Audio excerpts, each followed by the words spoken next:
And I discovered that I didn't have to push and suffer and achieve everything to feel worthy, that there was another way, my soul's way. Are you ready to find an easier way? So who is ready to experience these emotions? Who here wants everything to just fall into place effortlessly? Would you like to be able to make decisions easily, to feel peace, joy, gratitude, acceptance, to feel good even when there's ups and when there's downs, to have the time to do what you really, really love? If you are ready for this shift, if you want to let go of people pleasing and learn how you can take the path of the soul pleaser, then listen in, because we're going to get started. So the first thing that you must deeply consider is what makes your heart sing. You know, it breaks my heart when I think about my clients, because when we first ask this question and we start with this task, many of them don't know what they want, and they don't know what makes their heart sing. They have got so caught up in doing all of these things for other people, or because they perceive that other people expect to do them, often this is imagined, that they're actually forgotten what's important to them. And I was tested personally on this probably only about 6 months ago now. And I was lying in bed talking to my husband at night, like we do, and he said, "You need a hobby." And I went, "But this is my hobby, and that's my hobby." And he said, "No, that's work." "No, that's work as well." "No, that's exercise." And really there wasn't anything in there that I could really say was a hobby. Everything revolved around either things for our children, my family, my extended family, my business, or my health. And I do really love all of those things. So it was interesting to have to think about what I wanted, and I actually remembered, which of course is quite funny because I've called this what makes your heart sing, that I love to sing. And I used to sing when I was younger. So I've started to sing and dance again, just for the pure pleasure of it. No agenda, which is absolutely transformational in itself. Next, we're going to go through You Are Good Enough Now. This is really the underlying limiting belief that people pleasers have. Even if we don't think it consciously, even if we can say out loud, "Yes, I know that, I know I'm good enough," we will find as we go through this information that when we track very, very deeply, the underlying belief is that we actually have to do things to be accepted and validated. And we're looking for that validation to come from someone outside of us, rather than having that knowing deep inside of our hearts. And number 3 is all about what it's going to take to make this shift. You know, this goal is just like any other goal. If you want to live your life this way, if you want to feel this way, you are the only one who can make that happen. All change comes from changing how you think, feel, and act. And the good news is, the actions you will start to take are so enjoyable. So if you are on the roller coaster, the treadmill, or the merry-go-round of just reacting to everyone's demands on you, then it's going to take discipline to put your hand up and say no, so that you can make time for your soul practices. These are really non-negotiable if you're actually going to get any change in your life. And until I realised that, I had little glimpses of change, but nothing ongoing and consistent. And when you get some momentum with this, just like fitness, business, or anything else that is working in your life, you will find a whole new level of enjoyment. And the initial rearranging of your time will be totally worth it. So let's explore each step a little further, starting with what makes your heart sing. So if you didn't have to worry about money or time, what would you do? Write it down now. Whatever you think of, write it down in your notes. What would you do? And if it was going to be your life's work, if it was going to be something that could actually impact on the world, what would it be? And let go of any limiting beliefs. Let go of the little voice that says, "Oh, but you could never be successful at that." Just really think about, if you never had to worry about time or money, what would you do? What did you want to do when you were younger? It's really interesting if you think back to when you were little. The games that you used to play, the things that you liked, and all of the dreams that you had before people started to tell you to stop dreaming and just get a real job. You know, when I do this exercise and I look back and think about my childhood, I used to actually play this game when I was really young. So I'd sit in the bath and I'd be there with an imaginary TV camera, and I would be a TV presenter. And my show was called Bath Time.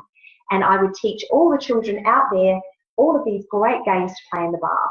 I even showed them that if the water was starting to get cold, you could top it up with a bit of hot water and swirl it around with your hands to mix it in with the cold water and get it back to warm. I used to sit there with my flannel over my chest. So I was a very modest young 5-year-old. So clearly I wanted to teach and be a TV presenter. I guess that now translates to the fact that I do transformational type YouTube videos. So, it's really interesting when you start to look back. What parts of what you do now do you love?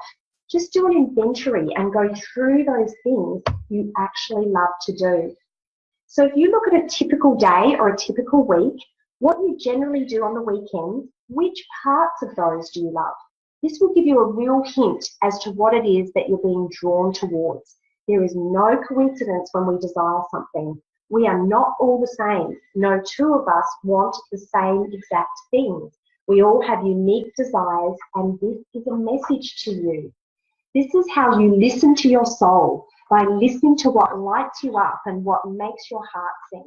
So start writing that down now, but definitely come back to it at the end of the webinar to really explore that a little bit further. The next point is huge, because part of being a people pleaser means that you don't speak your truth. And the reason that you don't speak your truth is because you're afraid to. You're afraid that you'll hurt someone's feelings. You're afraid that you'll offend someone. You're afraid that somebody won't agree with your opinion. And worst case scenario is you're afraid that someone will leave you when you speak your truth. A very dear friend of mine and I were discussing this, and she shares her testimonial here because she stood up and told her truth, and it has completely transformed her relationship. I had been planning that I was going to Orlando, but I knew that John was not going to want me to go, and he would put his foot down. We'd already sort of spoken about it a couple of times, and so I was trying to work out all these ways in my head of how I could do it so that he would let me go. And even just really by saying, I'm going to win my way there, that would please him, because it's all about the money. And then you just sort of said to me, but why don't you just need to tell him the truth. So I was really, really nervous, and I knew that I needed to prepare myself and just be really realistic with what I wanted to do and what made my heart sing. And I just said to you, well, I'd be on that plane, I'd be over there, and I'd be just with my team, and I'd just be, sharing the love and shining the light, and I'd be so excited. And you said, okay, well, that's what's in your heart. So you actually need to be really, really truthful and speak the truth. And so, yes, that's what I did.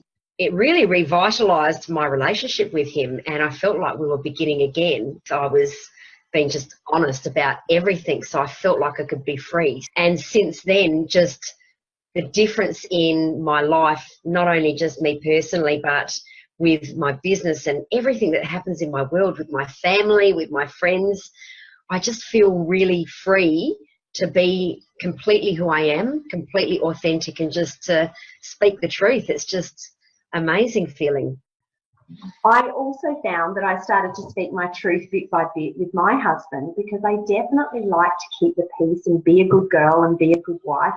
So I kind of continued that pattern from when I was growing up, where I was the teacher's pet, I was a good girl, did everything right. And so all of my self-worth was based on that pat on the head, you're a good girl.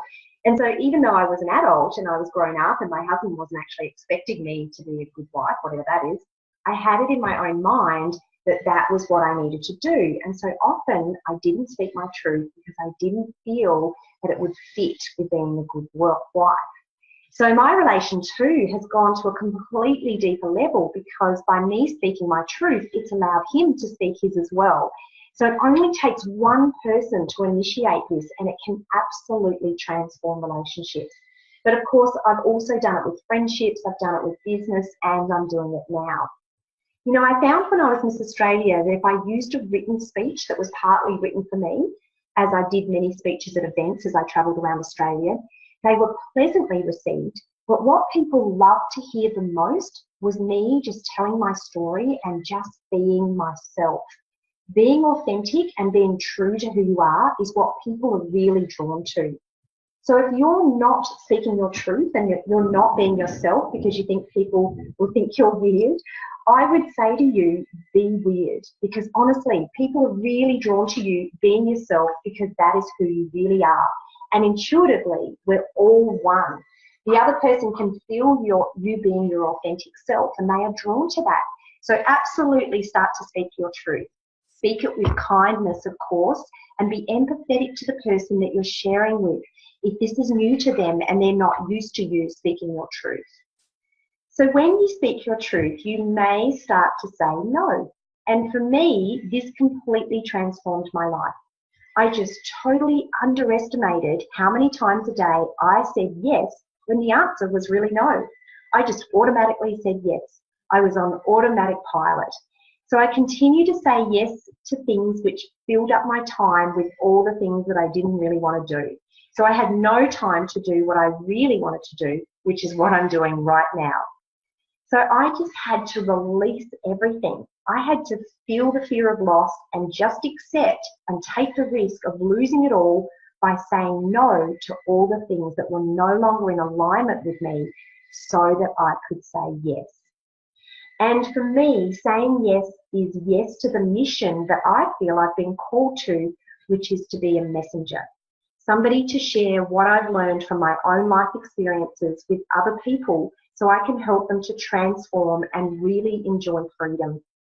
Not just freedom from money concerns or freedom to do what you want, but also that freedom from worry, fear, that freedom from stress, that freedom to feel good, like a whole new level of good. Not just the everyday, yeah, I'm okay, thanks, but just, oh my God, I'm great, I'm amazing, that level of good. This is what will shift you. If you can not only say no, but start to say yes. And saying no has to happen first to make room for what will come in and what you will say yes to.